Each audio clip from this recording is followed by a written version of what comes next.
چھوڑ فکر دنیا کی چل مرشد کو چلتے ہیں سبحان اللہ سبحان اللہ چھوڑ فکر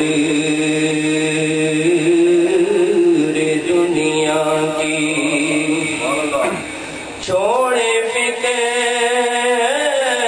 دنیا کی چل مرشد کو چلتے ہیں مرشد مریدوں کی قسمتیں بدلتے سبحان اللہ سبحان اللہ مرشد مریدوں کی قسمتیں بدلتے ہیں چھوڑ فکر دنیا کی چل مرشد کو چلتے ہیں مرشد مریدوں کی رحمتوں کی چادر کے سر پہ سائے چلتے ہیں رحمتوں کی چادر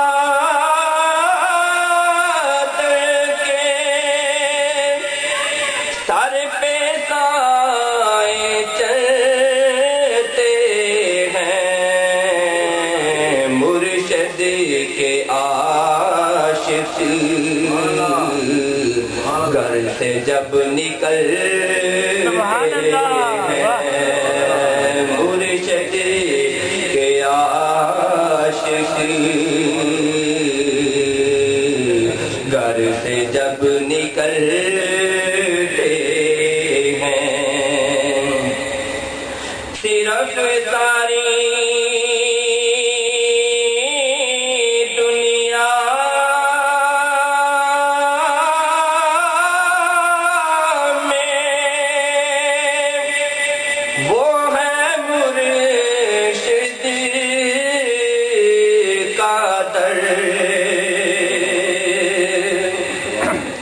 صرف ساری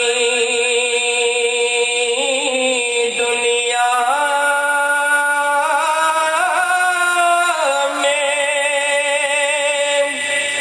وہ ہے مرشد کا در جس جگہ پہ ہم جیسے جس جگہ پہ ہم جیسے کھوٹے سکے چلتے ہیں جس جگہ پہ ہم جیسے کھوٹے سکے چلتے ہیں چھوڑ فکر دنیا کی نقش کر لے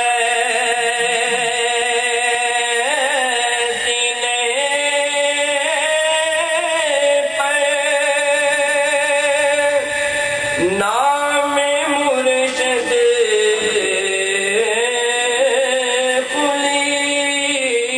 خلیق کا سبحان اللہ نقش کر لے سینے پر نام مرشد خلیق کا جس سے سبحان اللہ یہ وہ نام ہے جس سے سب عذاب ٹلتے ہیں یہ وہ نام ہے جس سے سب عذاب ٹلتے ہیں نقش کر لے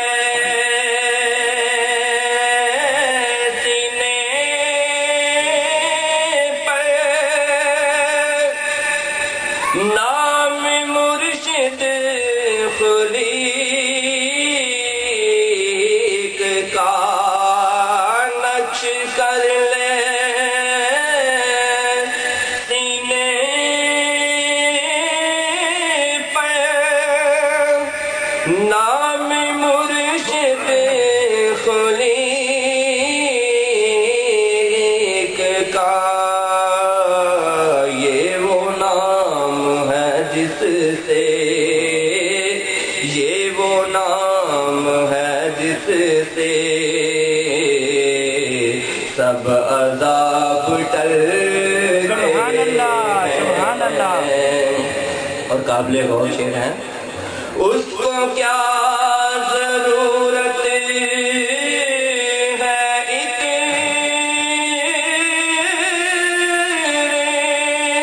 مشکو عنبر کی اس کو کیا ضرورت ہے اتنے مشکو عنبر کی خاک جو مرشد کے کی اپنے تن پہ ملتے نعرہ تکبیر نعرہ رسالت نعرہ رسالت یا شاہ نقشبند یا شاہ نقشبند پیر و مرشد پیر و مرشد اس کو کیا ضرورت ہے عطر مشک و عنبر کی، خاک جو مرشد کے در کی، خاک جو مرشد کے در کی، اپنے تن پہ ملتے ہیں چھوڑ فکر دنیا کی۔ اور یہ قابل غور شعر، بہت پیارا شعر۔ سچ ہے غیر کا احسان ہم کبھی نہیں لیتے،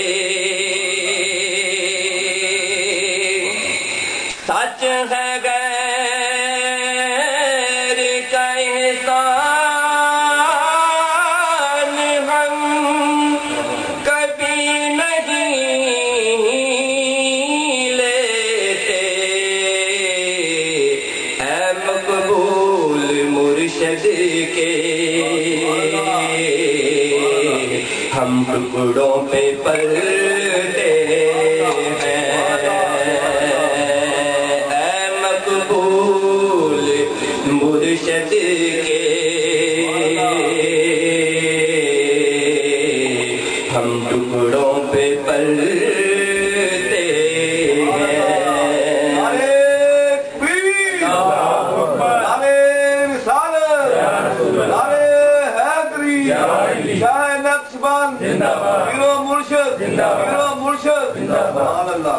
سچ ہے غیر کا احسان ہم کبھی نہیں لیتے، اے مقبول مرشد کے ہم ٹکڑوں پہ پلتے ہیں، چھوڑ فکر دنیا کی، چل مرشد کو چلتے ہیں، مرشد مریدوں کی قسمتیں بدلتے ہیں،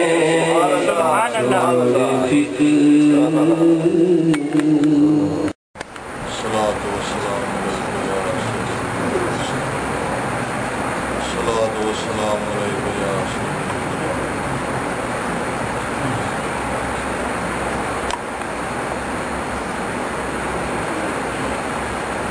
دنیاوی زندگی میں اللہ پاک نے انسان کو محو سفر رہنے کے لیے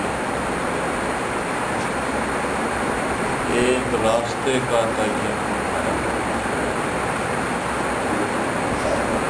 منزل کا پتہ بھی بتایا ہے، اس منزل کی طرف جانے والے راستے کا تعین بھی فرمایا ہے، اس راستے کے خطرات سے بھی آگاہ فرمایا ہے، اور ان خطرات سے بچنے کے لیے بھی طریقہ کار بتایا۔ سبحان اللہ۔ دنیاوی زندگی میں محو سفر رہنے کے لیے اللہ رب العزت نے منزل کا پتہ بھی بتایا ہے کہ تم مسافر تو بن جاؤ گے لیکن منزل کا پتہ بھی ہونا چاہیے۔ مسافر وہی کامیاب ہوتا ہے یا سفر وہی وسیلہ ظفر بنتا ہے جس کی منزل کا تعین موجود ہے۔ منزل کا تعین کر کے سفر شروع کریں گے تو جس قدر بھی منزل کی طرف چلیں گے منزل کے قریب ہوتے جائیں گے۔ لیکن اگر منزل کا پتہ ہی نہیں ہے، چل تو پڑے لے جذبہ دل، جانا ہے کدھر معلوم نہیں، آغاز سفر پہ نازا ہے، انجام سفر معلوم نہیں۔ یہ معاملہ اگر ہو تو پھر تو ایسا مسافر تو بے منزل مسافر کی طرح ہی ہوتا ہے، جو کبھی بھی منزل مراد پہ نہیں پہنچتا اور راستے میں ہی مر کپ جاتا ہے۔ لہذا اللہ پاک نے انسان کو اس سفر کے شروعات سے پہلے ہی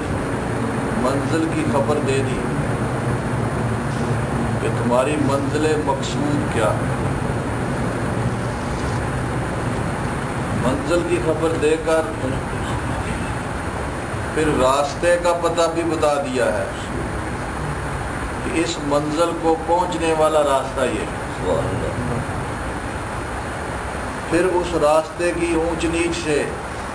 اس راستے کے خطرات سے بھی آگاہ فرما دیا ہے کہ یہ کوئی بے خطر راستہ نہیں ہے، اس راستے میں خطرات بھی بہت ہیں، چور بھی ہیں، ڈاکو بھی ہیں، ترغیبات بھی ہیں، بہت کچھ ہے۔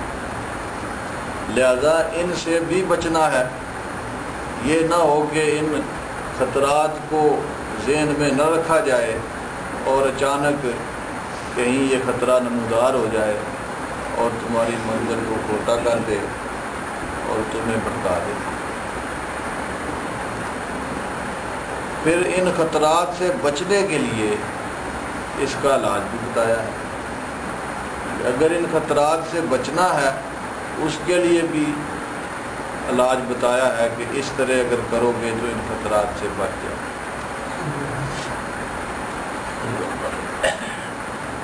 تو 4 چیزیں ہو گئیں: منزل، راستہ، مسافر اور راہبر۔ یہاں پہ علامہ اقبال نے انسان کو ایک نچوڑ پیش کیا کہ ان 4 چیزوں کو اگر تو نے پانا ہے، اگر تو نے تلاش کرنا ہے، اس تلاش میں آفاق کے اندر سرگرداں نہ ہو جانا، بلکہ ان تمام 4 چیزوں کی تلاش اپنے اندر کرنا۔ سبحان اللہ۔ آہ کس کی جستجو آوارہ رکھتی ہے تجھے، آہ کس کی جستجو آوارہ رکھتی ہے تجھے، راہ تو، راہ رو تو، راہبر بھی تو، منزل۔ سبحان اللہ، سبحان راہ اللہ۔ تو، راہ رو تو، راہبر بھی تو، منزل بھی۔ 4 چیزیں تیری وجود کے اندر موجود ہیں۔ اسی لیے تو من عرف نفسہ فقد عرف ربہ کا ارشاد آتا ہے کہ جس نے اپنے آپ کو پہچان لیا اس نے، یعنی منزل حقیقی، منزل مراد تو وہی ہے جس نے اس کو پہچاننا ہے۔ اس پہچان کا راستہ تیرے وجود کے اندر سے ہو کے گزرتا ہے۔ اچھا، اب وہ منزل کون سی ہے جس کو حاصل کرنا ہے اس دنیاوی زندگی؟ وہ منزل اللہ کی رضا اور اس کی خوشنودی کو پانا۔ سبحان اللہ۔ پروردگار عالم جس نے ہمیں پیدا فرمایا ہے، اس کی رضا اور خوشنودی کو پانا یہ بندے کی منزل ہے، اور اس منزل کو پانے کے لیے جس راستے پہ چلنا مقصود ہے اس راستے کا نام صراط مستقیم۔ بے شک، سبحان اللہ۔ اور تمام انبیاء علیہ السلام اسی راستے کے اوپر، اسی راستے کی خبر دینے اور اسی راستے کے اوپر رہنمائی فرمانے کے لیے تشریف لائے۔ اور اللہ پاک نے سورہ یاسین کے اندر شروع میں ارشاد فرمایا، یاسین والقرآن الحکیم انک لمن المرسلین علی صراط مستقیم۔ اے میرے حبیب، اے کائنات کے سردار، مجھے قسم ہے اس قرآن کی آپ کو میں نے ہی بھیجا ہے۔ سبحان اللہ انک لمن المرسلین، آپ کو بلا شک و شبہ میں نے ہی بھیجا ہے، آپ خود نہیں آئے ہیں، کسی اور نے نہیں آپ کو ڈپیوٹ کیا ہے، میں نے ہی آپ کو بھیجا ہے، میں ہی آپ کا پروردگار ہوں، میں ہی آپ کو اپوائنٹ کرنے والا ہوں، میں نے ہی آپ کو اس کائنات ارضی کے اندر مبعوث فرمایا ہے۔ علی صراط مستقیم، کس راستے پر؟ سیدھے راستے، علی صراط مستقیم، سیدھے راستے پر میں نے آپ کو مبعوث فرمایا۔ آپ نے اپنے مخاطبوں کو، جن کو آپ نے دعوت حق دینی ہے، ان کو جس راستے کی طرف کھینچنا ہے، جس راستے پر چلنے کی دعوت دینی ہے، وہ صراط مستقیم۔ اور اللہ کے تمام انعام یافتہ بندے جن کو رب نے اپنی رضا و خوشنودی اور انعامات سے نوازا، وہ سارے کے سارے اسی راستے پر چلیں۔ سبحان اللہ اس کے علاوہ منزل حقیقی تک پہنچنے کا اور کوئی راستہ نہیں۔ یہی وہ واحد راستہ ہے جس پہ ہم سے پہلے لوگ جو ہدایت یافتہ تھے وہ چلے، اور آقا دو جہاں صلی اللہ علیہ وسلم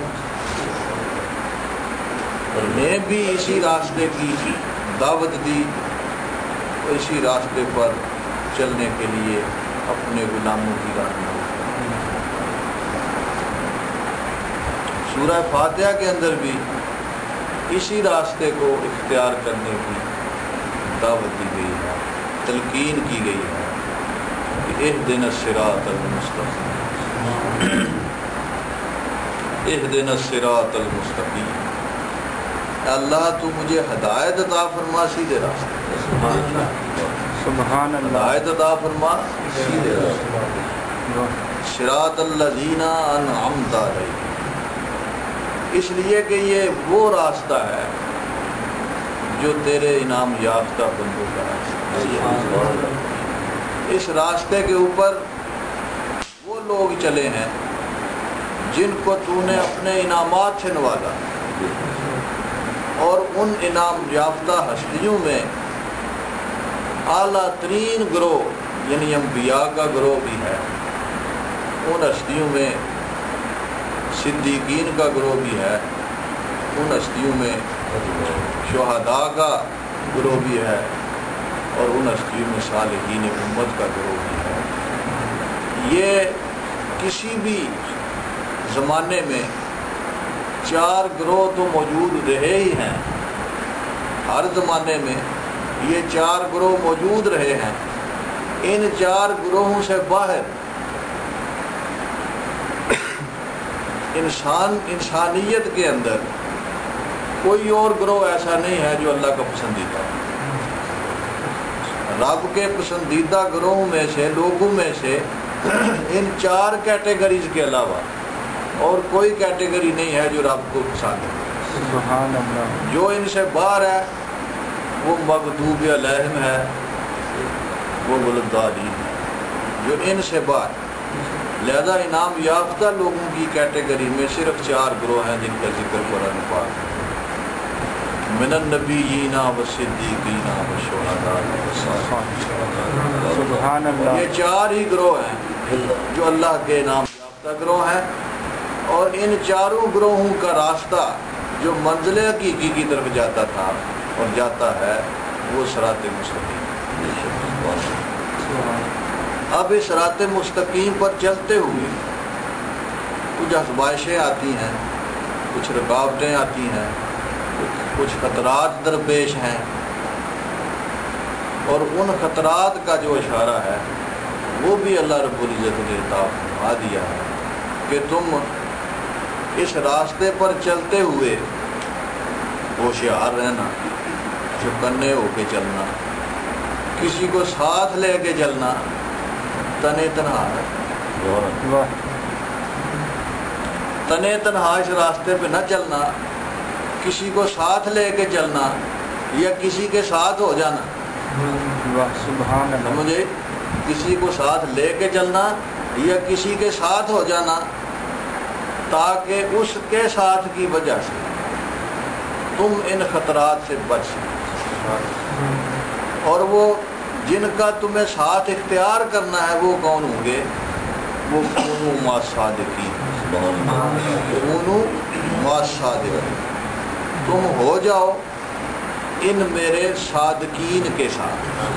سبحان اللہ، سبحان تم اللہ، ہو جاؤ ان میرے صادقین کے ساتھ جو اس راستے کے شناسا ہیں، جو اس راستے کے خطرات سے آگاہ ہیں، اور ان خطرات سے بچنے کے تمام تر گور ان کو میں نے سکھائے ہوئے، اس لیے تم ان کے ساتھ ہو جاؤ۔ اکیلے سفر نہ کرنا، کہیں ڈاکو لوٹ نہ لیں، کوئی چور تمہاری متعلقات کو چوری کر کے نہ لے جائے، کوئی تمہیں فراڈ کر کے تم سے تمہاری متاع چھین کے نہ لے جائے۔ ان سے بچنا ہے تو پھر تمہیں میرے ان صادقین کے ساتھ ہو کے چلنا ہے۔ اب ایک کامن سینس کی بات ہے، کوئی بھی بندہ یہ رسک نہیں لے سکتا کہ وہ کسی ایسے راستے پر مال و متاع لے کے، قیمتی دولت لے کے، قیمتی چیزیں لے کے تنے تنہا کسی ایسے راستے پر چل نکلے، اس کو پتہ بھی ہو کہ یہ خطرناک راستہ ہے،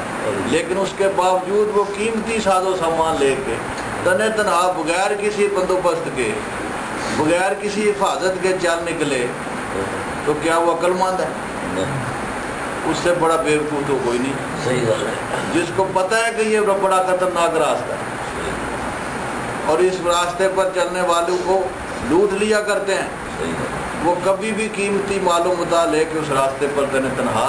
بغیر کسی حفاظت کے بندوبست کے نہیں چلے۔ اگر وہ سمجھدار ہے، اگر اس کے اندر عقل سلیم موجود ہے تو پھر تو ایسا نہیں کرے گا، اور اگر وہ بیوقوف ہے تو پھر بے شک کرے، کیونکہ بیوقوفوں سے تو کوئی بھی بات بعید نہیں ہے۔ اس راستے پر چلنے والا جو مسافر ہے اس کے پاس بڑی قیمتی دولت ہے، اس کے پاس بڑی قیمتی دولت ہے۔ اس قیمتی دولت میں سب سے زیادہ قیمتی دولت اس کی دولت ایمان ہے۔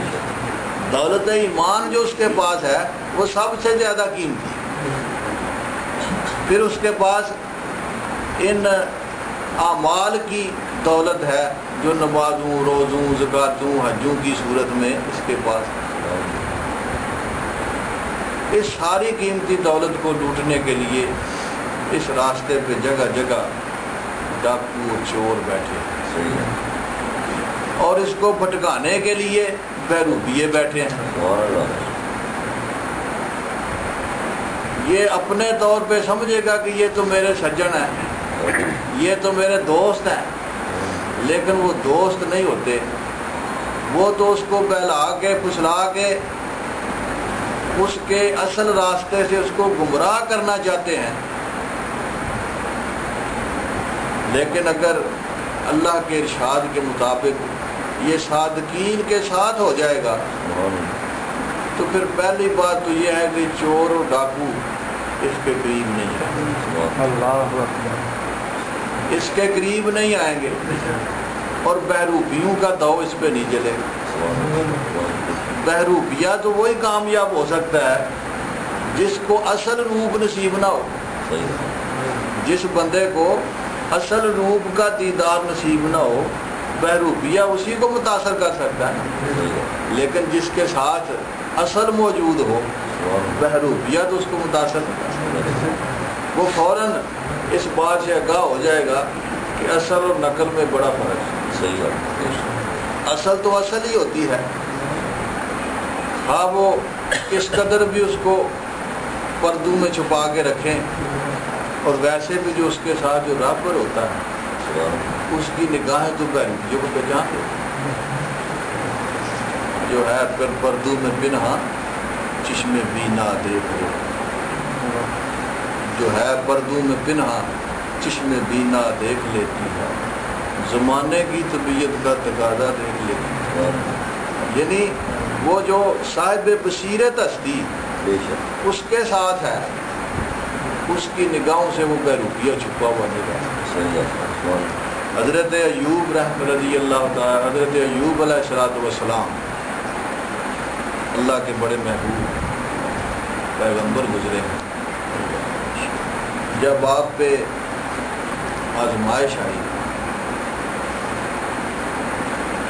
اب آپ بھی صراط مستقیم پر چلنے والی ہستی تھی.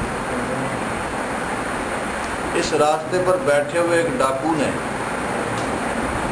اللہ رب العزت کی بارگاہ میں عرض کیا، یا مولا ٹھیک ہے یہ تیرا برگزیدہ بندہ ہے، یہ تیری عبادت تیری اطاعت و فرما برداری میں سب سے بڑا ہوا ہے، لیکن اس کو کیا ہے کہ تیری عبادت نہ کرے اور تیری فرما برداری نہ کرے؟ اس لیے کہ اس کے پاس تو مال و متاع بھی دنیا کا بہت ہے، اولادیں بھی بہت ہیں، بیویاں بھی ہیں، عزت و توقیر بھی ہے، زمینیں اور باغات بھی ہیں، مال و مویشی بھی بہت ہے، اس کو کیا ہے کہ تیری بندگی نہ کرے؟ مزہ تو تب ہے کہ یہ سب کچھ اس کے پاس نہ ہو پھر تیری بندگی کرے. اللہ پاک نے فرمایا اے لعین یہ میرا مخلص بندہ، یہ میرا مخلص بندہ ہے، یہ میرا انعام یافتہ بندہ ہے، یہ اس لیے میری بندگی نہیں کرتا کہ اس کو معلوم ویشی میسر ہے، اس کو صحت تندرستی اور جوانی میسر ہے، اس کو اولادوں کی کثرت میسر ہے، اس کو باغات اور زمینیں عطا کی ہوئی ہیں، اس لیے میری عبادت نہیں کرتا، یہ میری محبت میں میری عبادت. سبحان اللہ. تو اس کے راستے پر بیکار بیٹھا ہے، تو اس کو کہیں ادھر ادھر نہیں کر سکتا، جتنے مرضی بہروپ بدلے تو اس کی نگاہوں میں جچ نہیں سکتا. اس نے کہا ٹھیک ہے لیکن میرا تو یہی خیال ہے کہ یہ اس وجہ سے آپ کی عبادت اور بندگی کرتا ہے. تو رب نے فرمایا اچھا ٹھیک ہے تو اپنا کام کر کے دیکھ لے، اس پر اپنے وار کر کے دیکھ لے، اس پر اپنے تمام تر ہتھیار آزما کے دیکھ لے، اس پر پھر پتہ چل جائے گا کہ تو سچا ہے یا یہ سچا ہے. تو اللہ کی مرضی سے یہاں پہ ایک اور ذہن میں رکھو چیز کہ جو اللہ کا بندہ ہے، اللہ کی بندگی کے راستے پر چلنے والا ہے، اس کی محبت و عطا کے راستے پہ چلنے والا ہے، اس کی فرما برداری میں رہنے والا ہے، آزمائش اس پہ بھی آتی ہے بلکہ زیادہ آزمائش اس پر آتی ہے، لیکن وہ آزمائش نہ اس کو توڑ سکتی ہے، نہ اس کو اپنے راستے سے منحرف کر سکتی ہے، نہ اس کو اپنے رب کریم کے ساتھ اس کی محبت میں کمی کر سکتی ہے. وہ تو ایک ایسی چٹان ہوتا ہے، اس کے اندر یقین کی وہ دولت موجود ہوتی ہے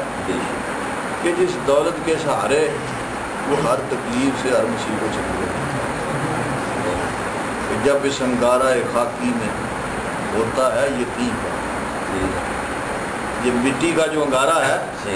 یہ جو مٹی کا پتلا ہے، جب اس کے اندر ہوتا ہے پیدا، ہوتا ہے یقین پیدا، تو پھر کر لیتا ہے یہ بالوں پر روح الامین کا. پھر اس کی پرواز کا جو اس کی پرواز کی طاقت ہے وہ روح الامین سے بھی اوپر ہوتا ہے. پھر روح الامین سے اس لیے آگے چلا جاتا ہے کہ روح الامین کی پرواز کا دائرہ کار اور روح الامین کی پرواز کی طاقت تو سدرۃ المنتہا تک ہے، لیکن اس کی پرواز کا دائرہ کار کعبہ قوسین و ادنیٰ. سبحان اللہ. تکبیر، اللہ اکبر، نعرہ رسالت یا رسول اللہ، نعرہ نقشبند زندہ باد، پیر و مرشد زندہ باد، پیر و مرشد زندہ باد. جب اس انگارہ خاکی میں ہوتا ہے یقین پیدا، ساری خرابی بے یقینی سے پیدا ہوتی ہے، ساری توڑ پھوڑ بے یقینی سے پیدا ہوتا ہے. اس کا وجود ریزہ ریزہ ہوتا ہے تو بے یقینی سے ہوتا ہے، لیکن جب اس کے اندر یقین کی دولت پیدا ہو جاتی ہے، یقین کی دولت پیدا ہو جاتی ہے، اس کی بنا پر پھر اس کی اصل طاقت ظاہر ہو، اور وہ یقین کہیں باہر سے نہیں آتا ہے، کوئی امپورٹ نہیں کیا جاتا ہے، وہ اس کے اندر ہی ہو، صرف ادراک کی بات ہے، صرف ادراک ہو جاتا ہے اس کو، جب اس کو یہ احساس ہو جاتا ہے کہ ہاں یہ سب کچھ ہے، بس یہ احساس ہی اس کو عرش عظیم سے بھی اوپر لے جاتا ہے۔ پھر مقام بندہ مومن کا ہے، مقام بندہ مومن کا ہے برال برا عرش سے، مقام بندہ مومن کا ہے برال برا عرش سے، نہ تیرا گائے حیات نہ جلوہ گائے جبات، یعنی اس کی جو منزل ہے وہ منزل رب کریم کی محبت ہے، اس تک پہنچنا ہے، یہ قبر میں ہو یہ جنت میں ہو، یہ جو اس کے راستے کے پڑاؤ ہیں، یہ اس کی منزلیں تھوڑی، یہ اس کی منزل نہیں ہے، منزل تو آگے ہے اس کی، ستاروں سے آگے جہاں اور بھی ہے، ابھی عشق کے تہی زندگی سے نہیں یہ فضائیں، یہاں سینکڑوں کارواں ہوتے ہیں، یہ سینکڑوں کارواں جو میوے خرام ہیں، یہ سارے کے سارے تیرے استقبال کے لیے میوے، کہ کب تو اپنی منزل کا مسافر بن کے ان کے درمیان سے گزرے اور اپنے محبوب تک پہنچے۔ محبت کی منزل ہے آگے سے آگے، محبت کی منزل ہے آگے سے آگے، نہ تیرا ٹھکانہ نہ میرا ٹھکانہ، وہ لامکاں ہے، اس کا ٹھکانہ تو لامکاں ہے نا۔ تو پھر یہ کہتا ہے کہ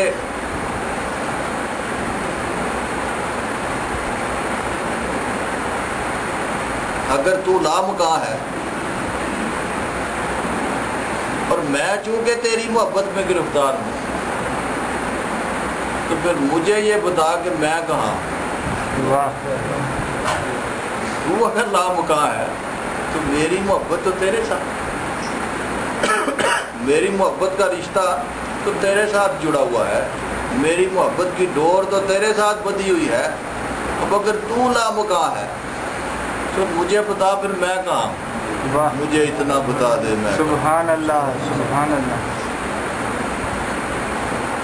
اور یہاں پہ کسی وہ فرمایا نا بزرگوں نے کہ پتہ میرا یہی ہے، میں ایڈریس میرا کیا ہے، پوچھیں کہ تمہارا ایڈریس کیا ہے، وہ کہتے ہیں پتہ میرا یہی ہے میں نہیں، پتہ میرا یہی ہے میں نہیں ہوں، وہی جلوہ نما ہے، سبحان اللہ، تجھے دھوکہ ہوا ہے میں، سبحان اللہ، وہی جلوہ نما ہے۔ جب اس کے اندر یقین کی دولت اور قوت پیدا ہوتی ہے تو پھر یہ تمام تر مشکلات سے، مصائب سے، آزمائشوں سے ایسے گزر جاتا ہے جیسے امام حسین گزرے، جیسے ان جیسی اور سینکڑوں ہزاروں اسکار۔ تو ایوب علیہ السلام، اللہ نے فرمایا کہ اچھا بندہ تو یہ میرا ہے، مخلص میرا ہے، اور کسی کو جرت نہیں ہے، اے شیطان تجھے یہ جرت نہیں ہے کہ تو اس کو ٹچ بھی کر سکے، اس کے سائے کے بھی قریب جا سکے، لیکن میں تجھے اجازت دیتا ہوں کہ تو اپنے وار سارے کے سارے اس پہ، تو ایک قسم کا شیطان کے حوالے کر دیا، ان کو شیطان کے حوالے کر دیا، ان کی بیٹے بھی فوت ہو گئے، زمینیں اور باغات بھی بنجر ہو گئے، مال مویشی بھی مر گئے، اور پھر ان کے اپنے وجود میں بڑے سین و جمیل نوجوان تھے، پھر ان کو بیماری لگ گئی، صحت بھی گئی، اور بیماری بھی ایسی موذی لگی کہ ہر روئے کے جڑ میں ایک کیڑا تھا، ہر روئے کی جڑ میں ایک کیڑا تھا، 3 بیبیاں تھیں، 2 نے جب یہ حال دیکھا تو بھاگیں، چھوڑ کے چلی گئیں، ایک جو سب سے پہلی تھی وہ ساتھ رہ گئی، بستی والوں نے شہر والوں نے دیکھا کہ یہ تو بڑا سخت اس کو کوئی بیماری لگ گئی ہے، یہ کہ سب کو نہ لگ جائے، اس کو نکالو ادھر سے۔ انہوں نے کہا بھائی صاحبہ کو کہ بھئی آپ اس کو لے جائیں ادھر سے، یہ تو ہمارے لیے بڑی مصیبت بن سکتا ہے۔ وہ ان کو لے کے اس بستی سے چلے، سب کچھ ختم ہو گیا نا، کوئی چیز نہ رہی۔ وہ لے کے چلی گئی ایک جنگل میں، جا کے کلی بنا لی، وہاں پہ ان کو کلی میں ڈال دی۔ خود جاتی محنت مزدوری کر کے کچھ کھانے پینے کے لیے لے آتی، ان کی کفالت کر۔ 20 سال گزر گئے، 20 سال گزر گئے، بعض روایات میں 80 سال بھی آتے ہیں، اس وقت عمریں بڑی بڑی لمبی تھی۔ 12 چلو 20 ہی لگاؤ، 20 تکلیف کا تو ایک لمحہ نہیں گزارا جائے، 20 سال ہی لگا لو۔ اتنے سال گزر گئے، آپ کی زبان مبارک پہ حرف شکایت ہوئی، سبحان اللہ سبحان اللہ، یا مولا اتنا سب کچھ تھا کدھر گیا، کیا ہو گیا؟ نہیں، حرف شکایت زبان پہ نہیں آیا۔ اپنے مولا کی رب کی محبت میں کمی ایک لہجے کے ایک لمحے کے لیے نہیں آئی، بلکہ سوز اور بڑا، گداز اور بڑا۔ اور ایک روز عرض کی میرے پروردگار، اور تو میں کچھ آپ سے نہیں مانگتا، نہ میں صحت مانگتا ہوں، نہ میں اس تکلیف سے نجات مانگتا ہوں، نہ میں وہ مال و دولت مانگتا ہوں، نہ میں اولادیں مانگتا ہوں، نہ گھر بار مانگتا ہوں، نہ کھیتی اور باغات مانگتا ہوں۔ ایک گزارش کرتا ہوں کہ میری اس زبان کو سلامت رکھ، میری اس زبان کو سلامت رکھنا جس سے میں تیرا ذکر کروں۔ بس یہ گزارش ہے میری، باقی جو تو کرے ٹھیک ہے۔ 20 سال گزر گئے، بھائی صاحبہ باہر گئی ہوئی تھی کام کاج کے لیے، واپس آ رہی تھی، راستے میں جنگل میں وہی لئین بیروپیہ بن کے، بیروپیہ کی بات کی تھی نا، اس راستے بیروپیہ بھی ہوتے ہیں، بیروپیہ بن کے بزرگ بن کے کھڑا ہوا ہے۔ پوچھا کہ آپ کدھر سے آئی ہیں، کدھر جا رہی ہیں؟ عورتوں کی ایک ہوتی ہے شائقی، انہوں نے بتایا کہ اس طرح میرا خامن بڑا سخت بیمار ہے، کئی سال ہو گئے ہیں، اور میں محنت مزدوری کر کے لا رہی ہوں، ان کے کر کے لا رہی ہوں۔ اچھا کیا بیماری ہے؟ انہوں نے بتایا پتہ نہیں کیا بیماری ہے، اس طرح ان کے جسم میں کیڑے پڑے۔ کہا تو میں تمہیں دوائی دیتا ہوں، ان کو کھلاؤ، وہ ٹھیک ہو جائیں۔ ظاہر ہے ان کی ایک خواہش تو تھی ٹھیک ہو جائیں۔ ہم نے کہا ٹھیک ہے دے دو۔ وہ دوائی اس نے دی اور وہ لے کے آ گئی۔ آ کے وہ کہنے لگی، پاس بیٹھ کے کہنے لگی آج مجھے ایک بڑا کوئی قابل بزرگ حکیم ملا ہے، اس نے مجھے ایک دوائی دی ہے، تو وہ آپ کھائیں تو ٹھیک ہو جائیں گے۔ وہ جو میں نے پہلے بات کی کہ جو ہو پردو میں پنہا چشم بینا زمانے کی طبیعت باتیں، جب انہوں نے یہ بات کی نا، وہ عام آدمی تو نہیں تھا، اللہ کا محبوب تھا، اللہ کا برگزیدہ بندہ تھا۔ آپ نے پوچھا کہ اس جنگل میں تجھے کون سا بزرگ حکیم مل گیا؟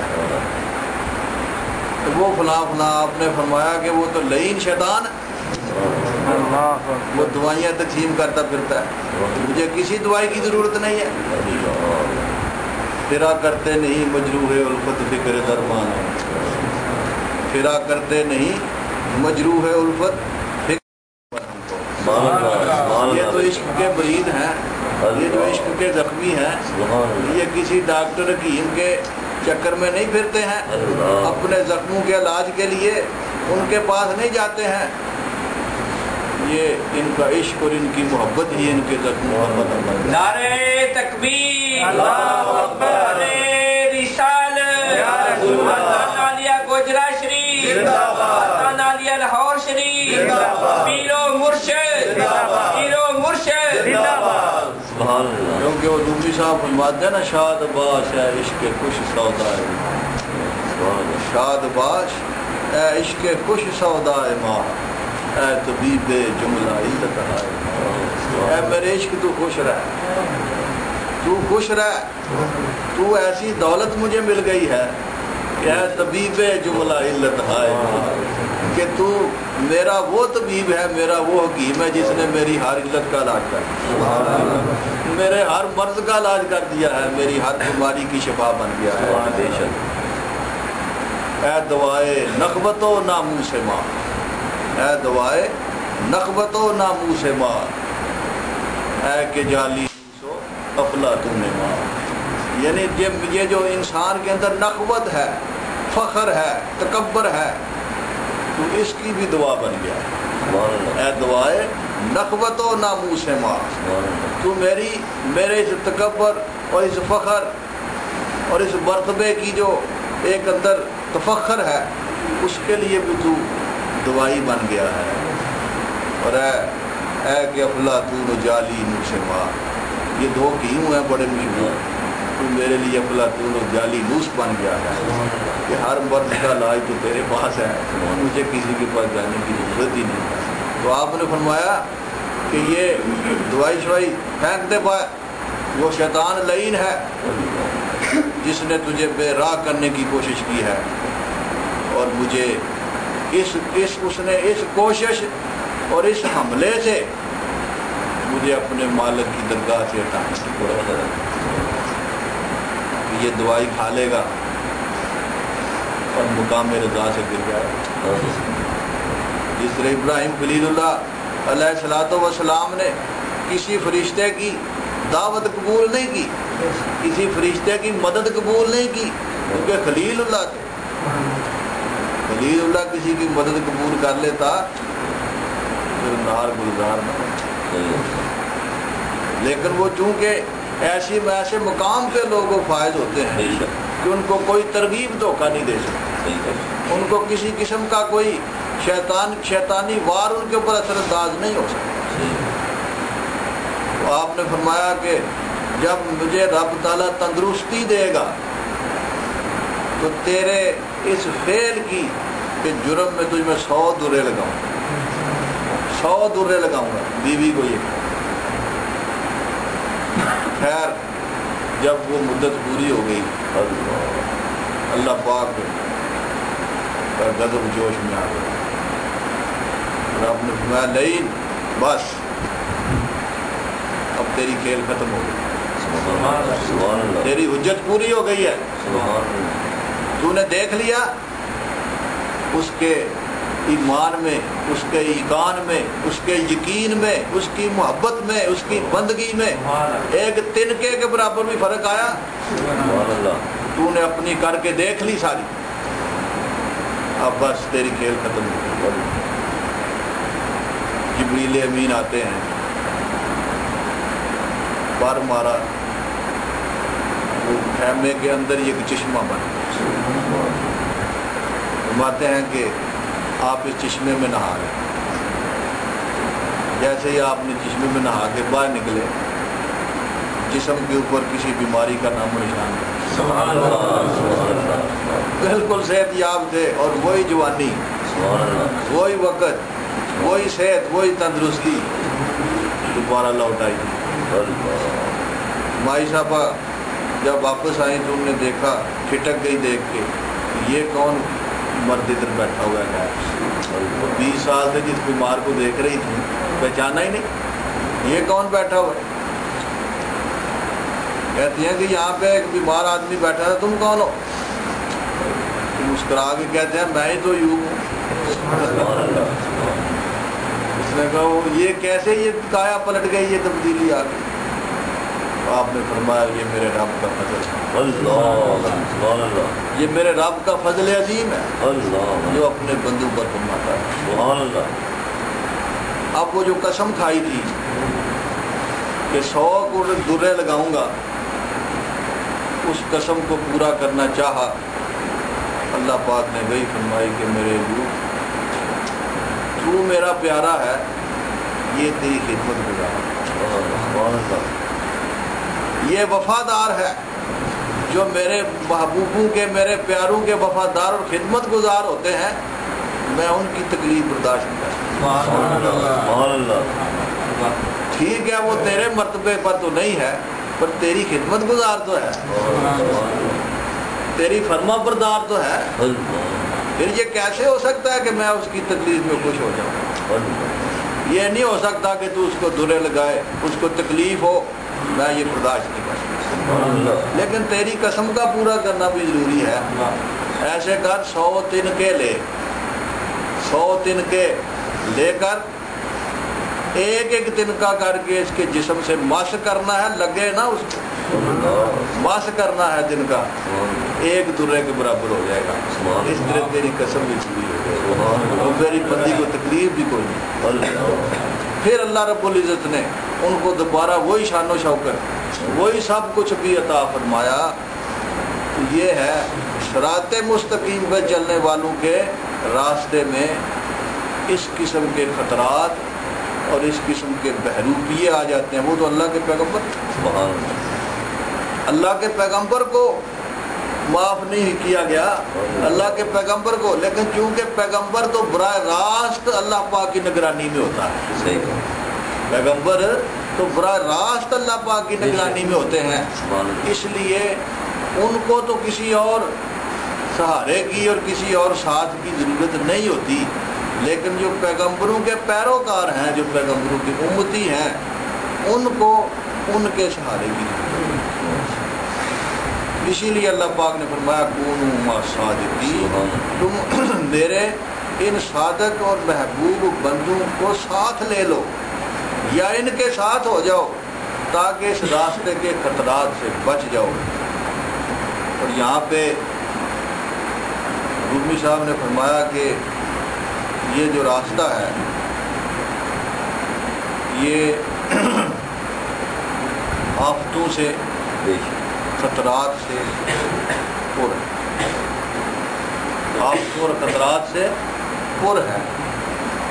لہذا ان خطرات سے بچ کر اس راستے پر چلنے کے لیے کسی مرد کامل کے ساتھ کی ضرورت ہے، کسی مرد حق کے ساتھ کی ضرورت ہے کہ جب وہ تیرے ساتھ چل رہے ہوں گے یا تو ان کے ساتھ چل رہا ہوگا، پہلی بات تو یہ ہے کہ وہ تجھے بتاتے جائیں گے کہ یہاں پہ خطرہ ہے، ذرا سنبھل کے چلنا، یہاں پہ کھڈا ہے، ذرا دیکھ کے چلنا، یہ فلاں پہ روپیہ ہے، اس کی بات نہ سننا، یہ ساری گائیڈنس تجھے دیتے چلیں گے تاکہ تم منزل مراد پہ پہنچو۔ تو صراط مستقیم وہ راستہ ہے جس پہ چلنا ہے اور اس راستے کی منزل رضائے گا، اور اس راستے پر چلنے کے لیے راہبر کو ساتھ رکھنا ہے، مرشد کو ساتھ رکھنا، کیونکہ اہدنا الصراط المستقیم اور صراط الذین انعمت علیہم کے اندر بھی یہی پیغام موجود ہے کہ ہدایت مانگی جا رہی ہے سیدھے راستے، اور ہدایت ہی انسان کی اولین ضرورت ہے۔ کسی بھی انسان کی اولین جو ضرورت ہے وہ ہدایت ہے، باقی ضرورتیں بعد میں، سب سے پہلی ضرورت اس کی ہدایت ہے۔ اگر ہدایت اس کو نصیب ہو جائے گی تو باقی کی ضرورتیں پھر ثانوی ہیں، اس کے ساتھ ساتھ بھی ہوتی جائیں گی۔ لیکن اگر یہ ہدایت ہی نہیں پایا، اگر اس کو ہدایت ہی نہیں ملی، تو پھر یہ چند روزہ زندگی بیکار سی گزار کے جب اپنی منزل کی طرف واپس جائے گا تو پھر وہاں پہ اس کا کیا حال ہوگا، پھر اس کی بارگاہ میں کس منہ سے پیش ہوگا، پھر کیا اس کے ساتھ معاملہ ہوگا۔ پھر یہ جب اٹھے گا تو پھر یہی کہے گا کہ یا اللہ یقول الکافر یا اللہ، پھر یہ کہے گا کہ کاش میں مٹی ہو گیا، کاش میں مر کے مٹی ہو گیا ہوتا۔ یہ جو کہتے ہیں نا مار کے مٹی ہو جاتا ہے بندہ، مار کے مٹی ہو جاتا ہے، یہ خواہش تو کافروں کی ہے، مار کے مٹی ہو جانا یہ تو خواہش کافروں کی ہے۔ لیکن اللہ پاک نے اس انسان کو وجود اس کا مٹی بھی ہو جائے پر روح تو مٹی نہیں نہ ہوتی. صحیح ہے. وجود مٹی بھی ہو جائے صحیح ہے. روح تو مٹی نہیں نہ ہوتی. صحیح ہے. اور وہ مالک، وہ پروردگار، وہ خالق کائنات جس نے اس کو عدم سے وجود میں لایا، جب کچھ بھی نہیں تھا، بغیر کسی مٹیریل کے، مادے کے اس کو پیدا فرما سکتا ہے. بے شک. بغیر کسی مادے کے، بے شک. میٹیریل کے اس کو پیدا فرما سکتا ہے. تو جب میٹیریل کے کچھ نہ کچھ ذرات بھی موجود ہوں تو پھر وہ دوسرا وجود نہیں پیدا کرتا. بے شک کر سکتے. ایک وجود چھوڑ کے ہزارہ لفوق کا بے انتہا وجود پیدا کرتا. اس کے لیے تو کوئی بڑی بات نہیں ہے، اس کے لیے تو کوئی مشکل نہیں ہے. لہذا مر کے مٹی نہیں ہو جاتا، یہ اس کی روح تو موجود رہتی ہے. جو نیک ارواح ہے وہ مقام علیین میں موجود رہتی ہے. ان کا اصل جو مقام ہے وہ مقام علیین ہے. اور جو بری ارواح ہیں، بد ارواح ہیں، وہ مقام سجین میں رہتی ہیں. سجین جو ہے یہ دوزخ میں ایک مقام اور علیین جنت میں ایک مقام. لیکن روح کی پرواز کا اور روح کی تیز رفتاری کا کوئی اندازہ نہیں لگا سکتے. جب ہم کسی بزرگ کے مزار پہ جاتے ہیں تو ان کی روح ایک لحظے میں مقام علیین سے اپنے مزار پہ آ جاتی ہے. ایک لحظے ملاقات کے لیے، لوگوں کے اسلام دعا کا جواب دینے کے لیے، ان کو فیوز و برکات عطا کرنے کے لیے آ جاتے ہیں. لیکن جو مقام ہے ان کا وہ مقام علیین. تو وجود جو ہوتے ہیں ویسے تو اللہ پاک نے انبیاء اور شہداء اور اولیاء کے وجودوں کو زمین پر حرام کر دیا. زمین کی مٹی پر اللہ پاک نے نسیوں کے وجودوں کو حرام کر دیا ہے کہ ان کے جسموں کو یہ گزاند نہیں پہنچاتی بلکہ ان کی حفاظت کرتی ہے. اور اس قسم کے بے شمار واقعات تاریخ عالم میں موجود ہیں جو اللہ پاک نے مثال کی طرح مشاہدے کرانے کے لیے یہ واقعات لوگوں کو دکھائے. آج بھی ہو رہے ہیں اس قسم کے واقعات، پہلے بھی ہوتے رہے ہیں. جب سے دنیا بنی ہے اس قسم کے واقعات ہوتے رہے ہیں کہ جو اللہ کے برگزیدہ بندے ہیں، خواہ وہ نبیوں میں سے ہوں، خواہ وہ صدیقین، شہداء اور صالحین میں سے ہوں، اللہ پاک نے ان کے وجودوں کو زمین پر حرام کیا. زمین کی مٹی ان کے وجودوں کو گزاند نہیں کرتی. یہاں تک کہ ان کے ساتھ جو کپڑا، کفن کا کپڑا لگا ہوتا ہے اس کو بھی گزاند نہیں کرتی. سبحان اللہ. وہ کپڑا بھی اپنی اصل حالت میں موجود رہتا ہے، خواہ کتنے 100 سال گزر گئے. ایک یہ 1950 کے قریب کی بات، جب عراق میں شاہ فاروق ثانی عراق، اس کے دور کی بات ہے. اس کا جو مفتی اعظم تھا اس کو خواب میں ایک صحابی رسول صلی اللہ علیہ وآلہ وسلم ہوئے ہیں، حضرت حذیفہ بن الیمان. آپ بڑے مشہور صحابی ہوئے. آپ عراق کی جو جہاد تھے، لڑائیاں تھیں، ان میں آپ کی شہادت ہوئی. دریائے دجلہ کے قرب و جوار میں آپ کے مزارات. خواب میں انہوں نے مفتی اعظم کی خواب میں آئے، زیارت ہوئی اور فرمایا کہ ہمارے مزارات کے نیچے پانی آ رہا ہے، لہذا ان کو شفٹ کیا جائے کسی بہتر جگہ. 2 سال ایک حضرت حذیفہ تھے، ساتھ ان کے 2 سال. تو مفتی مفتی اعظم نے سمجھا کہ پتہ نہیں کوئی خواب خیال ہے، اور دوسرے روز پھر حکم ہوا، تیسرے روز پھر 3 روز متواتر انہوں نے یہ فرمایا۔ مفتی اعظم نے بادشاہ کے ساتھ بات کی کہ مجھے 3 دن ہو گئے یہ خواب آیا۔ بادشاہ نے کہا کہ اچھا ایسے کرتے ہیں، انجینئرز کو بلاتے ہیں، ان کو کہتے ہیں کہ پہلے تو وہ ٹیسٹ کریں زمین میں کر کے ڈرلنگ کر کے، مزارات سے دریا کی طرف تھوڑے فاصلے پر وہ ڈرلنگ کر کے دیکھیں، اگر تو وہاں پہ پانی موجود ہوا تو پھر سمجھ آ جائے گا کہ یہ خواب سے ہے۔ انہوں نے جب ڈرلنگ کی تو انہوں نے رپورٹ دی کہ نہیں یہ تو کوئی پانی چھانی نہیں، مزارات سے دریا کی طرف تھوڑے فاصلے سے۔ بادشاہ نے کہا یہ خواب خیال ہے، ایسے ہی آپ غلط فہمی۔ اس رپورٹ کے اگلے روز اگلی رات کو پھر آپ خواب میں آئے اور آپ نے بڑی سختی سے کہا کہ ہم نے تمہیں کہا ہے کہ مزارات کے نیچے پانی آ رہا ہے، ہماری بات پہ تمہیں یقین نہیں ہے، انجینئرز کی باتوں پہ یقین کرتے ہو، ہماری بات پہ یقین نہیں ہے۔ تو مفتی نے صبح بادشاہ کو کہا کہ آج تو مجھے بڑی ڈانٹ پڑی ہے، تو آپ ایسے کریں کہ حکم جاری کریں۔ اس نے کہا فتویٰ دے دیں، میں حکم دے دیتا ہوں۔ تو مفتی اعظم نے فتویٰ دے دیا کہ ٹھیک ہے صحابہ کے مزارات کو شفٹ کریں۔ تاریخ مقرر ہو گئی، حج کے قریب کا زمانہ تھا، باقی اسلامی دنیا میں بھی یہ خبر پھیل گئی کہ صحابہ کے مزارات کھولے جا رہے ہیں۔ آج چونکہ بالکل قریب تھا تو تمام اسلامی ممالک سے یہ درخواستیں آنی شروع ہو گئیں بادشاہ کو کہ آپ مزارات کی اوپننگ کا جو کام ہے یہ حج کے فوراً بعد رکھیں، تاکہ جتنے بھی زائرین ہیں حجاج کرام ہیں وہ سارے صحابہ کی زیارت سے سبحان اللہ سبحان اللہ۔ ان کی اس ریکویسٹ کو بادشاہ نے قبول کیا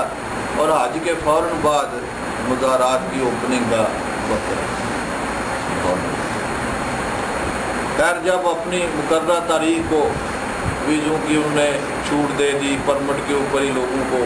اجازت دے دی عراق میں آنے کی، بے شمار خلقت وہاں پہ جمع ہو، مزارات کھولے گئے۔ جب نیچے جا کے کھدائی کر کے، کیونکہ بہت نیچے وقت کے ساتھ ساتھ 1400 سال گزر چکے تھے اس واقعے کو، تو اتنی زیادہ اوپر مٹی آ چکی تھی کہ کافی گہرے کئی یعنی فٹ گہرا وہ انہوں نے کھود کے جب نیچے گئے دیکھا تو واقعی پانی نہیں تھا۔ صحابہ کو نیچے سے وہ اوپر لے کے آئے، صندوق بنائے ہوئے تھے، اوپر شیشے لگائے ہوئے تھے، وہاں پہ ان کو ان کے میتوں کو رکھ دیا گیا وجود مبارک کو، اور اس کے بعد عام پبلک کی زیارت کے لیے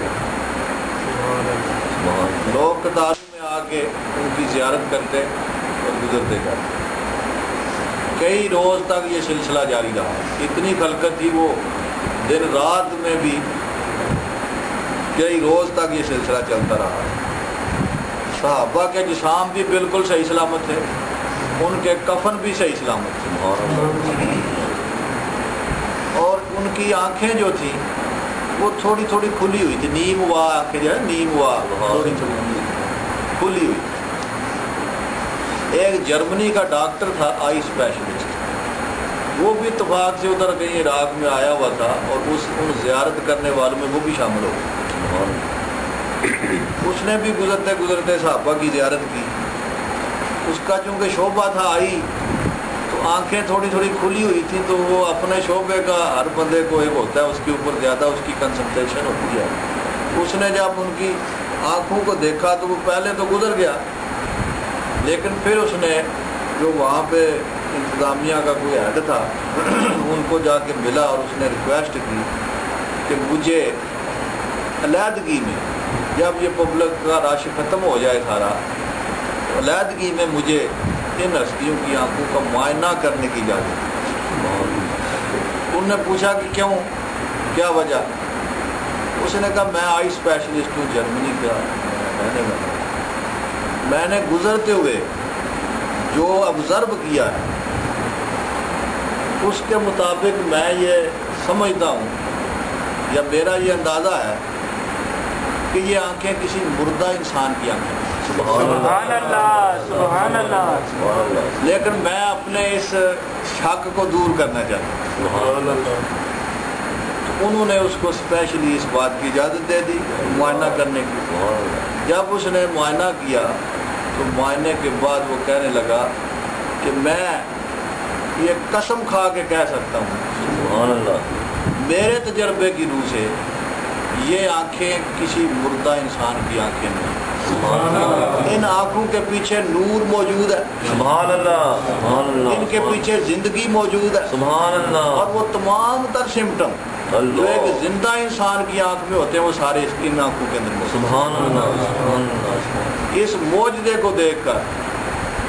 وہ کلمہ پڑھ کے مسلمان ہوئے۔ سبحان اللہ، 1400 سال بعد صحابہ کی آنکھوں کو دیکھ کر ایک بندہ مسلمان ہوا۔ سبحان اللہ، تو کیوں نہ ہو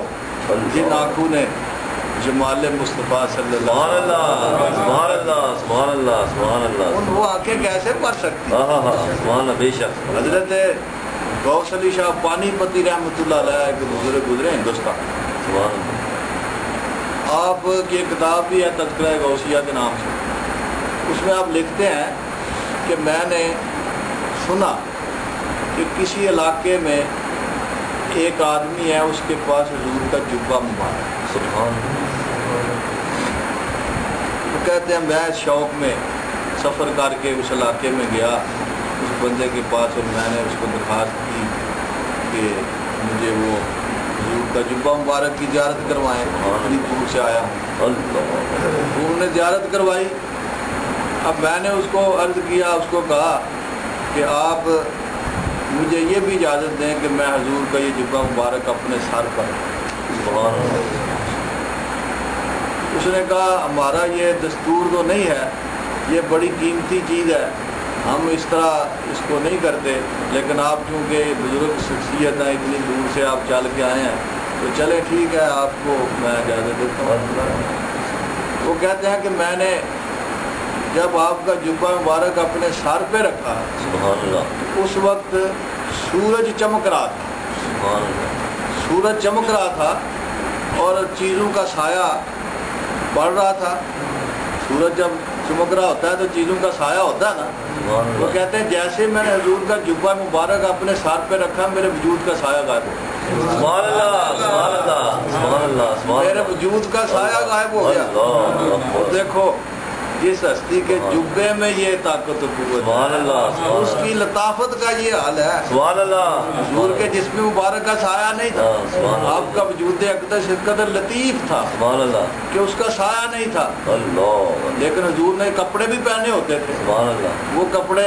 سوتی ہوتے یا اونی ہوتے، وہ کپڑے بھی پہنے ہوتے، وہ کپڑے بھی لطیف ہو جائے۔ سبحان اللہ، اور حضور کا جبہ مبارک جو 1400 سال گزر چکے ہیں اللہ، وہ ابھی محفوظ ہے، کسی کے پاس وہ جبہ فرماتے ہیں میں نے اپنے ساتھ پہ رکھا تو اس جبے کی لطافت کی برکت سے میرے وجود کی کثافت ہوئی۔ نعرے تکبیر، نعرے رسالت، نعرے حیدری، شاہ نقشبند، پیر و مرشد، پیر و مرشد، سبحان اللہ، یہ جو سبحان واقعہ اللہ، میں نے آپ کو سنایا ہے صحابہ کا، سبحان اللہ، یہ بڑا کوٹڈ واقعہ ہے، سبحان اللہ، بے شک، بے شک، یہ کوٹڈ واقعہ ہے، اور اس دور کے اخبارات میں یہ بڑی اس کی پبلسٹی ہوئی اور اس دور کے اخبارات میں بھی آیا، اور مختلف ڈائجسٹ جو سیارہ ڈائجسٹ بڑا مشہور ہے، سیارہ ڈائجسٹ میں بھی باقاعدہ اس کو لکھا گیا اس واقعے کو، یہ کوٹڈ واقعہ بے شک، ساری دنیا نے مشاہدہ کیا۔ بے شک، صحابہ کے وجود مبارک 1400 سال بعد بھی کرو زیادہ ہیں، اور ان کی آنکھوں میں نور موجود ہے،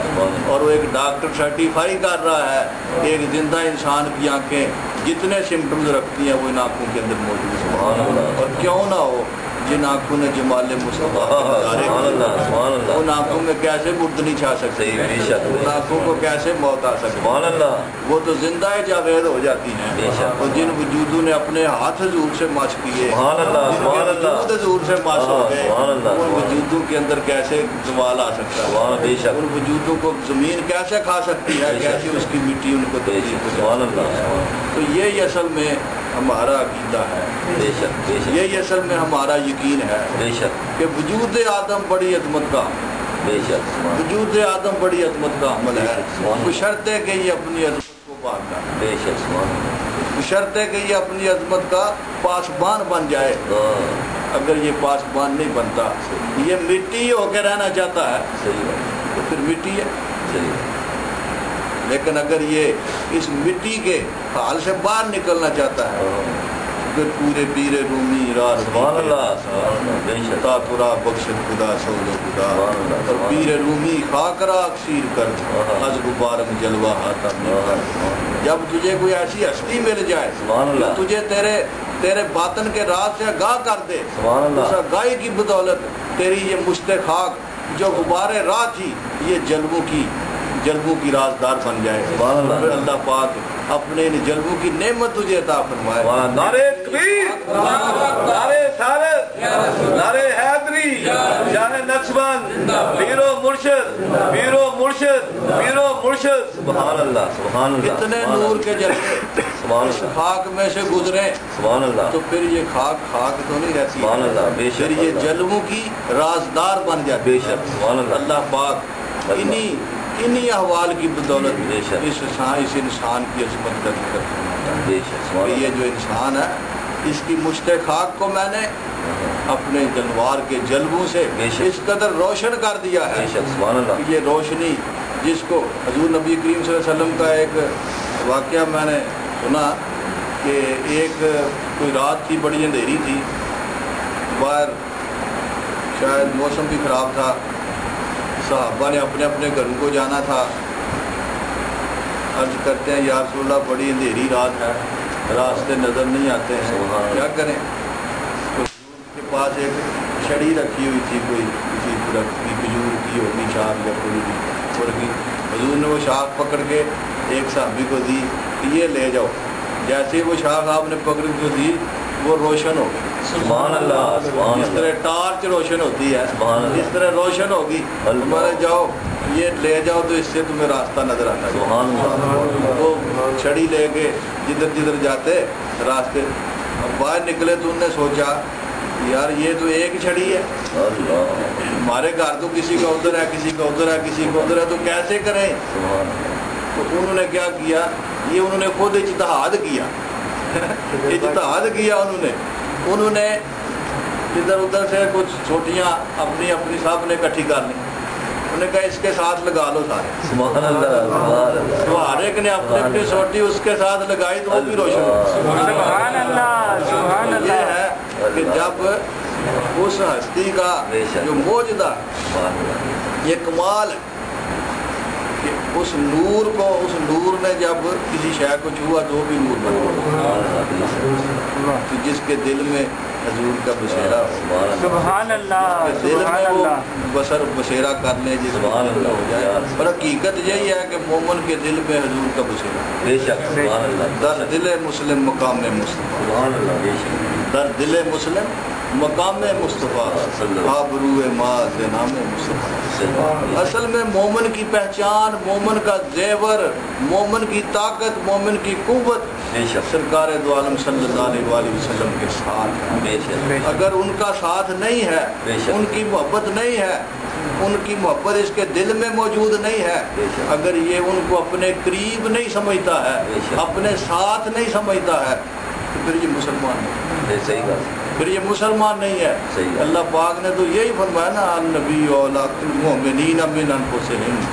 میرا جو نبی ہے، میرا جو محبوب ہے وہ مومنوں سے ان کی جانوں سے بھی زیادہ قریب، بے شک سبحان اللہ، النبی اولا بالمؤمنین من انفسہم، بے شک جو میرا نبی ہے وہ مومنوں کے ساتھ ان کی جانوں سے بھی زیادہ قریب، بے شک، اتنی جان بھی ان کے جسم کے قریب نہیں جتنا میرا محبوب ان کے بے قریب۔ شک، سبحان اللہ، در دل مسلم مقام مسلمان، بے شک، آبرو ماں سے نام مصطفیٰ،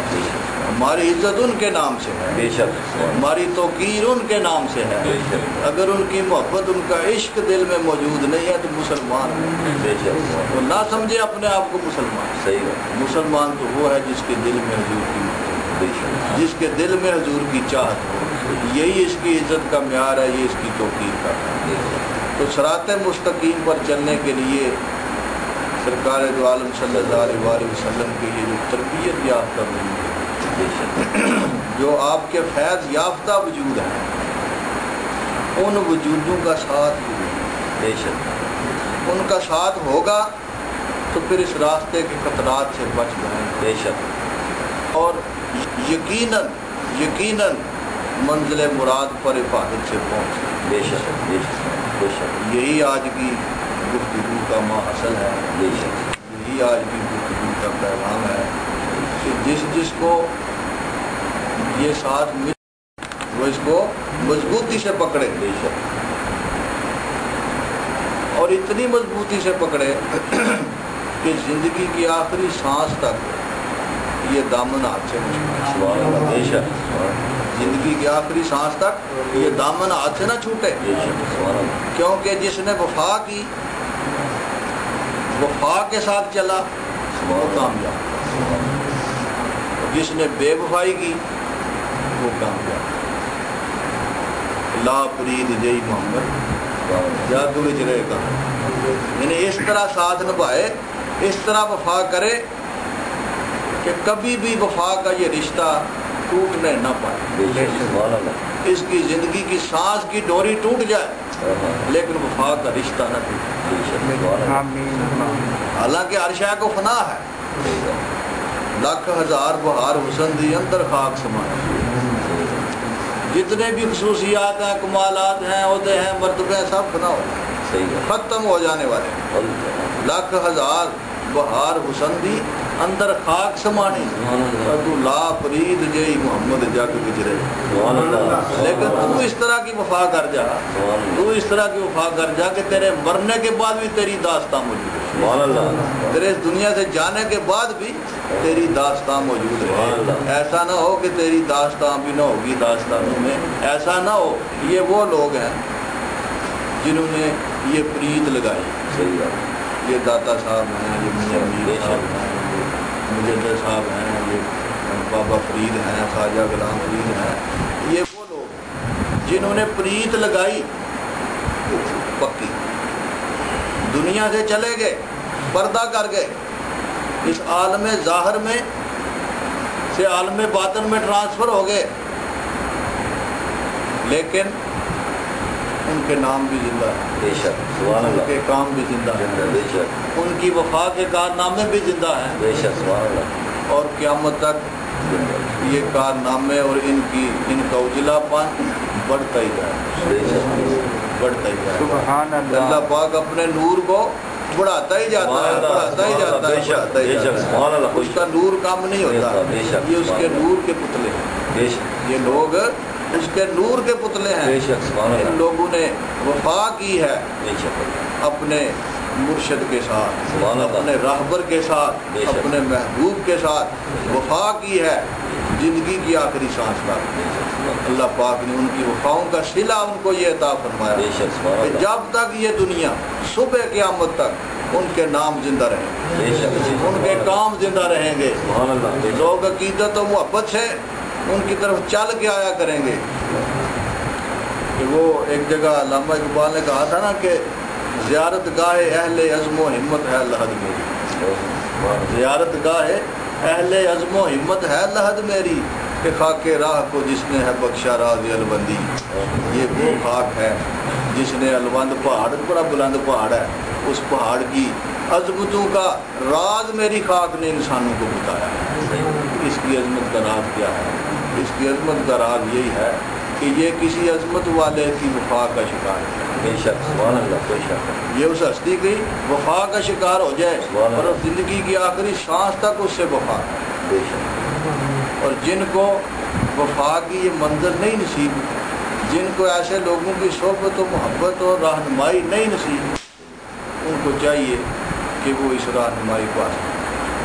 کریں۔ زندگی کی ڈور کسی بھی لمحے ٹوٹنے والی، یہ زندگی کا جو رشتہ ہے یہ کسی بھی لمحے موت میں تبدیل ہو بے شک۔ اس سے پہلے یہ اپنی زندگی کو بامقصد بنائے، دیکھو نا، جس نے ایک دن ایک صحابی تھے، وہ ابھی حضور کی غلامی میں آئے اور اگلے دن اور آپ نے اس کو فرمایا کہ تو نے یہ کام کرنے، فرمایا کہ تو نے یہ کام کرنے۔ ابھی بیعت ہوئے اور آپ نے حکم دیا کہ یہ کام کرنے۔ اس نے صحابی نے اٹھ کے عرض کیا، یا رسول اللہ، یا حبیب اللہ، میں اس کے علاوہ اور کوئی کام نہیں کروں، میں اس کے علاوہ اور کوئی کام نہیں کروں گا۔ یہ کہہ کے اجازت لی، چل پڑے۔ تو حضور صحابہ کو فرماتے ہیں، جس نے جنتی دیکھنا ہے وہ دیکھے، سبحان اللہ، سبحان اللہ۔ جنتی دیکھنا ہے اس کو دیکھے۔ ابھی نماز نہیں پڑھی، ابھی ذکر فکر نہیں کیا، ابھی اور بھی کچھ کو عمل نہیں کیا، ابھی بیعت ہوئے ہیں اور جا رہے ہیں۔ فرماتے جس نے جنتی دیکھنا۔ تو جنت جو ہے یہ اس کا معیار نہیں ہے، اصل میں اس کا معیار یہ ہے کہ یہ محبوب کا ہو جائے، ہو جائے۔ جس دن یہ کسی بندہ حق کا ہو جاتا ہے نا اللہ کی رضا کے لیے، جنت اسی دن اس پہ اوپر واجب ہو جاتی ہے۔ جنت کا سزاوار تو اسی روز ہو جاتا ہے، لیکن جنت اس کی منزل نہیں ہے، جنت اس کا معیار نہیں ہے، جنت اس کی طلب نہیں ہے۔ اس کی طلب تو ہو، اس کی منزل تو آگے ہے، اور وہ منزل اپنے رب کی رضا کو پانا ہے۔ لہذا سے راہبر کو پکڑ کے حاصل کر کے ان کے پیچھے چل کے اپنے مولا کی رضا کو پائے، اس کی محبت کو پائے۔ لیکن یہ یاد رکھے کہ جس نے بھی اللہ کی رضا کے لیے کسی بندہ حق کے دستے حق پرست پہ بیعت کی، اللہ پاک نے اسے جنت کا وعدہ کیا، جنت اسے مل ہی جائے گی۔ جنت اس پاپی کو بھی مل گئی تھی جو بڑا گناہ گار تھا، بڑا خطا کار تھا، بارگاہ رب العزت میں پہنچا، اللہ نے اس کو پکڑ لیا، کوئی معافی کا ذریعہ نہیں تھا، اعمال فیل ہو گئے تھے۔ اللہ نے پوچھا، تیرے محلے میں میرا اس نام کا ایک بندہ رہتا ہے، کیا تو اس کو جانتا ہے؟ اس نے کہا، ہاں مولا کریم، میں جانتا ہوں، اس کا نام مجھے پتہ ہے۔ اللہ جو دلوں کے راز جاننے والا ہے، جھوٹ تو ادھر کو بول نہیں سکتا رب کی بارگاہ میں۔ اس نے کہا، ہاں مولا میں جانتا ہوں اس کا نام، اور آپ نے فرمایا، جا میں نے تجھے بخش دیا، اس کا نام تو جانتا، اس پاپی کو بخش دیا تھا جو اس کے ہاتھ میں آتے ہیں، جو اس کے ساتھ ارادہ تو محبت رکھے، عقیدت رکھے، اس کا کیا حال ہوگا؟ اللہ پاک اس کو نہیں معاف کرے گا، اس کی شفاعت قبول نہیں فرمائے گا۔ اس نے تو اس بندے کو بھی معاف کر دیا تھا جو ایک دھوبی تھا حضور سے پاک کا، وہ آپ کے کپڑے دھویا کرتا تھا، بالکل جاہل ان پڑھ تھا، عمل اس کا کوئی نہیں تھا۔ جب قبر میں پہنچا تو منکر نکیر آ گئے، اس کا جب سوال و جواب کرنے لگ گئے، وہ جو سوال کریں آگے سے وہ جواب دیتا، میں غوث پاک دا دھوبی ہوں، جو سوال کریں وہ کہ میں غوث پاک دا دھوبی ہوں۔ رشتوں نے کہا، یہ کیا مصیبت گلے پڑ گئی، ہم کیا سوال کرتے ہیں، یہ کیا جواب دیتا ہے؟ اللہ رب العزت نے فرشتوں کو حکم دیا، اس کو چھوڑ دو، اس کا صحاب موقوف کر دو، اس لیے کہ میں نے اس کو معاف کر دیا، میں نے اس کو بخش دیا ہے، یہ میرے محبوب بندے کا خدمت گزار تھا، اس کی خدمت کے صلے میں میں نے اس کو بخش دیا، ہم نے تو اس کو بخش دیا۔ لہذا جو بیعت ہو جائے، جو اللہ کے بندے کی محبت میں گرفتار ہو، جو ان کے راستے پر بھی چلنا شروع کر دے، اس کا کیا حال ہوگا؟ کوشش یہ کرنی ہے آج کے پیغام کو اپنے دلوں میں جگہ دینی ہے کہ جو تو اس دولت سے متعین ہے، جن کو یہ دولت نصیب ہے، ان کو مضبوطی سے پکڑ کے رکھنا ہے، یہ دامن چھوڑنا نہیں ہے، ان کو یہ دامن مضبوطی سے پکڑ کے رکھنا ہے اور ان کے پیچھے پیچھے چلنا ہے، ان کے احکامات پہ بھی عمل کرنا ہے اور اپنی منزل محبت کو حاصل کرنے کی کوشش میں جدوجہد کرتے رہنا ہے۔ اور جو اس سے محروم ہے ان کو پہلی فرصت میں اس وسیلے کو، اس راستے کو اختیار کرنا چاہیے، پہلی فرصت میں، اس لیے کہ اس کے بعد دوسری فرصت شاید ہو کے دوسرا موقع اس کو ملے یا نہ ملے، دوسرے موقع کی تلاش نہیں رہنی چاہیے، یا دوسرے موقع کی طلب نہ ہو، دوسرے موقع کا خیال نہ ہو، چلو ابھی وقت پڑا ہے ٹھیک ہے کر لیں گے، ابھی کون سے بوڑھے ہو گئے ہیں، جب بوڑھے ہو جائیں گے تو پھر کر لیں گے۔ یہ بوڑھا ہونا چھونا تجھے نصیب ہوتا ہے کہ نہیں ہوتا، یہ تو اللہ کو پتہ ہے۔ اس سے پہلے کہ تیری موت آ جائے، اس سے پہلے کہ تیرا معاملہ ختم ہو جائے، اس سے پہلے کہ تیری گھنٹی بج جائے، تجھے چاہیے کہ ان کے ساتھ اپنے آپ کو وابستہ کر لے، ان کی صحبت میں اپنے آپ کو لگا لے، ان کی محبت میں اپنے آپ کو گرفتار کر لے، تاکہ تجھے منزل حقیقت مل جائے۔ حضرت خواجہ امام ربانی مجدد افسانی شیخ احمد سرہندی رضی اللہ تعالیٰ عنہ ارشاد فرماتے ہیں کہ گرد مستاں گرد میں کم رسد بوئے میں رسد، بوئے میں اگر ہم نہ باشد دیدار عشاء بس است۔ تو ان اللہ کے پیاروں کے ان مست الست اس کی شراب محبت میں مست الست ہوئے ہوں کے ارد گرد رہ، ان کے قریب قریب رہ، ان کے آگے پیچھے رہ، ان کے ساتھ رہنے سے، ان کے قریب رہنے سے تجھے کیا ملے گا؟ شراب محبت ملے گی، شراب محبت ملے گی۔ لیکن اگر تو نالائق ہے، تیری ہمت کمزور ہے، تیری جد و جہد کمزور ہے، تیرا مجاہدہ اتنا نہیں ہے، شراب محبت حاصل کرنے کے قابل نہیں بن سکا ہے، اس کی خوشبو تو ملے گی، اس کی خوشبو تو ملے گی۔ اور اگر اس سے بھی زیادہ تو نالائق ہے کہ تو اتنا قابل بھی نہیں ہوا کہ تو اس کی خوشبو کو سونگھ سکتا، اس کی خوشبو کو پا سکتا، دیدار عشاء بسست، تجھے ان کا دیدار ہی کا۔ نعرہ تکبیر، نعرہ رسالت، نعرہ نقشبند، پیر و مرشد، پیر و مرشد۔ یہ دیدار کم از کم نعمت ہے نا، آنکھیں کھلی رکھ، تجھے دیدار تو ہوتا رہے گا، دیدار ہوتا رہے گا تو تیرا کام بنتا رہے گا۔ الحمدللہ رب العالمین، والصلاة والسلام علی سید الانبیاء والمرسلین وعلی آلہ واصحابہ اجمعین۔ اللہم ربنا آتنا فی الدنیا حسنۃ وفی الآخرۃ حسنۃ وقنا عذاب النار۔ ربنا ظلمنا انفسنا وان لم تغفر لنا وترحمنا لنكونن من الخاسرین۔ استغفر اللہ الذی لا الہ الا هو الحی القیوم واتوب الیہ۔ یا رب ذوالجلال والاکرام،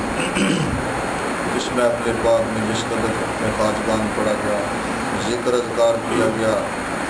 حضور نبی پاک صلی اللہ علیہ وسلم درود پاک پڑھا گیا، جو ارشادات کیے گئے، یا مولا کریم اپنے محبوب کا صدقہ ان سب کو اپنی بارگاہ میں شرف قبول عطا فرما۔ یا الہی اپنے محبوب کی محبت کا صدقہ ہمارے گناہوں کو معاف فرما، ہماری خطاؤں کو بخش دے۔ یا مولا ہمیں اپنے اس محبت بھرے راستے پر کامل استقامت کے ساتھ زندگی کی آخری سانس تک چلتے رہنے کی توفیق بخش۔ یا رب کریم، نفس و شیطان کی ریشہ دوانیوں سے، نفس و شیطان کی نحوستوں سے، چال بازیوں سے مولا کو محفوظ فرما۔ یا رب مولا کریم، اپنے محبوب کا صدقہ اپنے ان پیارے انعام یافتہ بندوں کا جذب دلوں عطا فرما، مولا ان کا سوز دلوں عطا فرما۔ یا رب کریم، ان کے جیسی یقین کی دولت عطا فرما۔ یا الہ العالمین، اپنے محبوب کے صدقے ان سب کی جائز حاجتوں کو پورا فرما، مولا ان سب کی جائز حاجتوں کو پورا فرما، ان کے بیماروں کو شفائے کاملہ عطا فرما، قرض داروں کے قرضوں کی ادائیگی کا بندوبست فرما۔ یا مولا اہل محبت اخلاص پہ اپنے خصوصی کرم کا نزول فرما۔ یا رب کریم، ان کے جذبوں کو اور زیادہ ترقی عطا فرما۔ یا الہی، ان کی حفاظت فرما، ان کے قلوب کی حفاظت فرما، مولا کریم انہیں ان کے نفوس کے شر سے محفوظ فرما۔ یا رب کریم، اپنے محبوب کا صدقہ اپنے پیاروں کی محبت صحبت اس دنیا میں نصیب فرمائے رب، اور روز حشر اس پاک گروہ کے ساتھ ہمارا حشر نشر فرما۔ یا مولا کریم جس نے دعاؤں کے لیے درخواستیں کی ہیں ان سب کی جائز مرادوں کو پورا کر۔ یا مولا کریم اپنے حبیب کا صدقہ جو سخت بیمار ہیں جنہوں نے دعاؤں کے لیے کہا مولا ان سب کو شفائے کاملہ عطا فرما۔ یا رب کریم اپنے عاجز بندوں کی دعا اپنی بارگاہ میں قبول فرما۔ یا رب کریم اپنے دین کے اس مشن کو زندگی کی آخری سانس تک محفوظ نبھانے کی توفیق نصیب فرما۔ اس سلسلے میں جس قدر مادی اور روحانی وسائل درکار ہیں اپنی بارگاہ سے عطا فرما، اپنے خزانہ غیب سے عطا فرما، غیروں کی محتاجی سے بنا عطا فرما۔ یا رب ذوالجلال والاکرام ان سب کے آنے جانے کو قبول فرما۔ مولا کریم ان کے آنے جانے کو قبول فرما، ان کی محبت اور ارادت کی انہیں اعلیٰ جزا عطا فرما۔ مولا جس قسم کا اس نے جان لے کے آئے ہیں اس کے مطابق ان کو صلہ اور جزا عطا فرما۔ ربنا تقبل منا انک انت السمیع العلیم